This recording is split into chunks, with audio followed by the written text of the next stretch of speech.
हरे कृष्णा, दंड प्रणाम आप सभी को। तो आज आप भगवद गीता के 6.13-14 श्लोक पे चर्चा करेंगे। समम काया शिरो ग्रीवम धार्यंचलम स्थिरा संप्रेक्ष्य नासिकाग्रम स्वम दिश्चानवलोकयन्।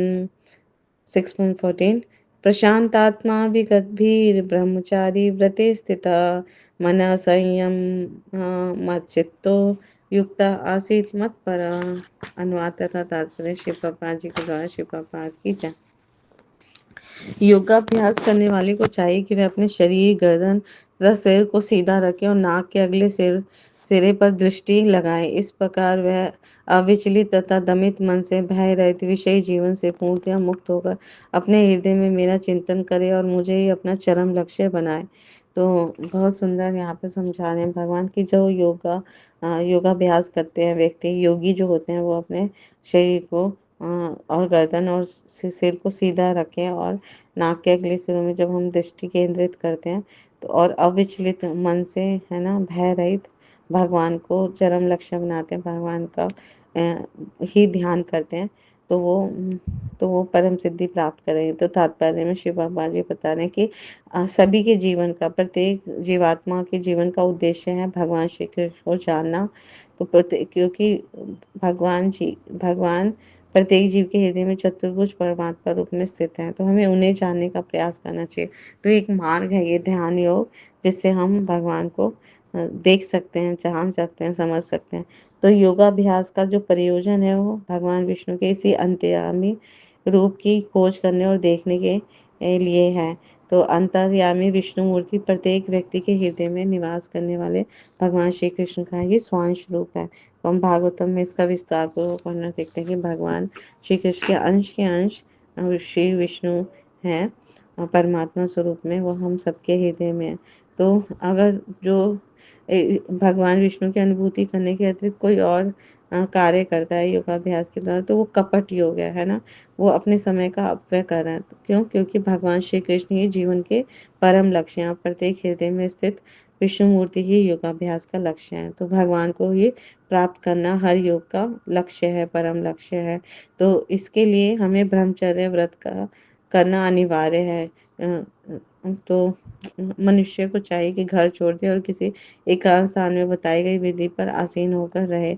नित्य प्रति घर में या अन्यत्र मैथुन भोग करते हुए तथा कथित योग की कक्षा में जाने मात्र से कोई योगी नहीं हो जाता।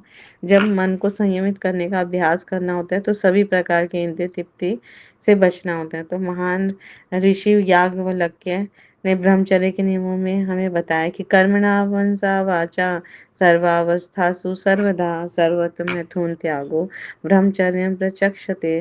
तो सभी कालों में, सभी अवस्थाओं में, सभी स्थानों में मनचा वाचा कर्मणा मैथुन भोग से पूर्णतया दूर रहने में सहायता करना ही ब्रह्मचर्य व्रत का लक्ष्य है।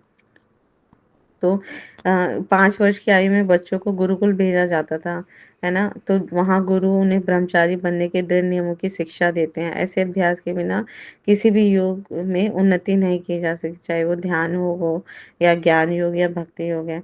लेकिन जो व्यक्ति विवाहित जीवन के विधि विधानों का पालन करता है और अपनी पत्नी के साथ ही संग करता है, तो वह भी ब्रह्मचारी कहलाता है। तो ऐसे संयमशील गृहस्थ जो ब्रह्मचारी को भक्ति संप्रदाय में स्वीकार किया जा सकता है, किंतु ज्ञान योग या ध्यान योग संप्रदाय वाले ऐसे गृहस्थ ब्रह्मचारी को भी प्रवेश नहीं देते, है ना। उनके लिए पूर्ण ब्रह्मचर्य अनिवार्य है। तो तो भगवद गीता में भी 2.59 में भगवान कहते हैं विषया विनिवर्तन्ते निहारा से देहिना रसवर्जम रसो अप्यस्य परम दृष्टा निवर्तते। जान्य वो विषय भोग से दूर रहने के लिए बाध्य किए जाते हैं, वहीं जो भगवत भक्त होते हैं भगवत रस आस्वादन के कारण इंद्रिय तृप्ति से स्वतः विरक्त हो जाते हैं। भक्त को छोड़ के अन्य किसी को इस अनुपम रस का ज्ञान नहीं होता। तो जब हम उत्तम रस की प्राप्ति करेंगे, भगवान की प्रसन्नता के लिए कार्य करेंगे और दिव्य आनंद की अनुभूति करेंगे, तो स्वतः ही विषय भोग से हमारी विरक्ति हो जाएगी। तो पूर्ण कृष्ण भावना भावित हुए बिना मनुष्य निर्भय नहीं हो सकता, है ना। तो इसलिए हमें भगवान की सेवा में स्वयं को लगाना है। कृष्ण भावना भावित व्यक्ति योग की पूर्ण अभ्यास कर सकता है। क्योंकि योगाभ्यास का चरम लक्ष्य जो है वो अंतःकरण में भगवान का दर्शन पाना है। तो कृष्ण भावना भावित व्यक्ति पहले ही समस्त योगियों में श्रेष्ठ होता है।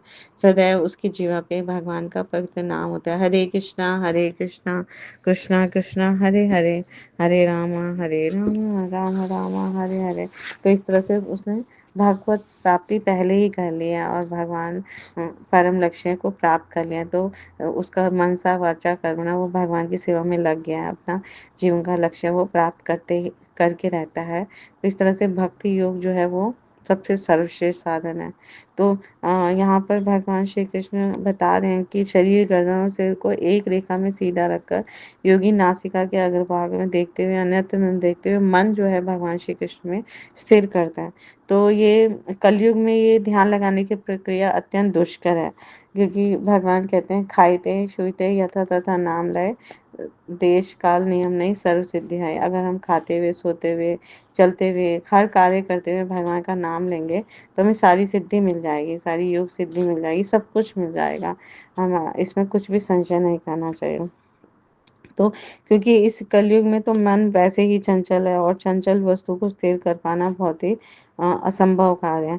तो कलयुग में भगवान का नाम जप ही जीव के लिए सर्वाधिक कल्याणकारी है। ऐसा हमारे प्रमाणिक गुरु साधु शास्त्र सभी कहते हैं। तो भगवान के द्वारा बताई गई ध्यान योग की विधि के अनुसरण करने के स्थान पर हमें यह ध्यान का सिद्धांत पकड़ना चाहिए। ध्यान जो है भगवान के नामों में हमें लगाना है। तो नाम जप करना चाहिए अत्यंत ध्यानपूर्वक, श्रद्धापूर्वक। तो श्री प्रभुपाद जी बारंबार कहते हैं कि जब हम नाम जप करें तो उसे ध्यानपूर्वक सुनना चाहिए, श्रवण करना चाहिए। तो इससे हमारा नाम जप सुंदर होगा और मन शीघ्र अतिशीघ्र निर्मल होगा, शुद्ध होगा। तो ये यही ध्यान योग का सिद्धांत है, इसे हमें अपनाना है। ठीक है। तो भगवान इस श्लोक में ब्रह्मचर्य व्रत का दृढ़ता से पालन करने पर भी जोर दे रहे हैं। ब्रह्मचर्य व्रत के पालन से मन को संयमित रखना सरल हो जाता है और संयमित मन जो है भगवान श्री कृष्ण में अस्थिर हो जाता है। तो ब्रह्मचर्य व्रत का जो अर्थ है वो 8 प्रकार से स्त्री संग का त्याग है। नंबर 1, स्त्री संबंधी संकल्प या विचार करना। नंबर 2, स्त्री का रूप गुण आदि का वर्णन करना। नंबर 3, स्त्री को स्वेच्छा से लालसा पूर्वक देखना। नंबर 4, स्त्री की कही हुई बातें सुनना। नंबर 5, स्त्री के साथ हंसी ठिठोली या कोई कीड़ा करना। 6, स्त्री के साथ एकांत में वार्ता करना। 7, स्त्री को एकांत में मिलने का प्रयत्न करना। 7, स्त्री का संग करना। तो ये स्त्रियों के लिए पुरुषों के साथ ये सारे अर्थ हमें समझने चाहिए।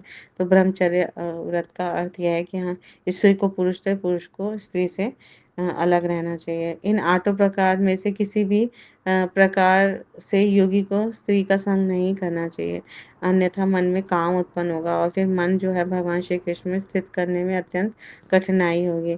तो गुरुकुल में गुरु के निर्देश में ब्रह्मचारी को ऐसा प्रशिक्षण दिया जाता था और दिया जाता है। तो शास्त्रों में गृहस्थ पुरुषों को अपनी स्त्री के साथ संग करने की अनुमति है, पर वो भी कृष्ण भक्त बालक उत्पन्न करने के लिए, अन्यथा मन की पवित्रता नष्ट हो जाती है। तो जीवन का लक्ष्य जो है वो भगवत प्राप्ति है।